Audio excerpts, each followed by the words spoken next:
Ganito lang sekreto para hindi madaling mapanis ang biko.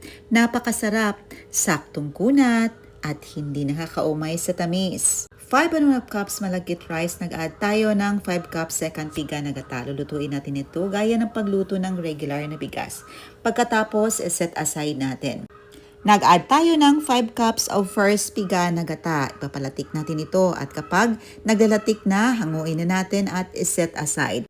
2 cups muscovado sugar, 1/2 cup of dinurog na mani. Ika-caramelize natin ito at i-add na natin ang ating naluto na malagkit rice. I-mix lang natin para ma-fully combine ang lahat ng mga sangkap.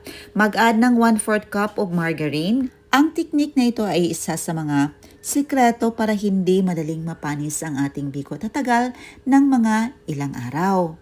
Nag-top lang tayo dito ng latik at ito na. Ready to serve na ang ating napakasarap, saktong kunat at hindi madaling mapanis na biko. Masarap na merienda na pwede ding bangbenta. Kainan na!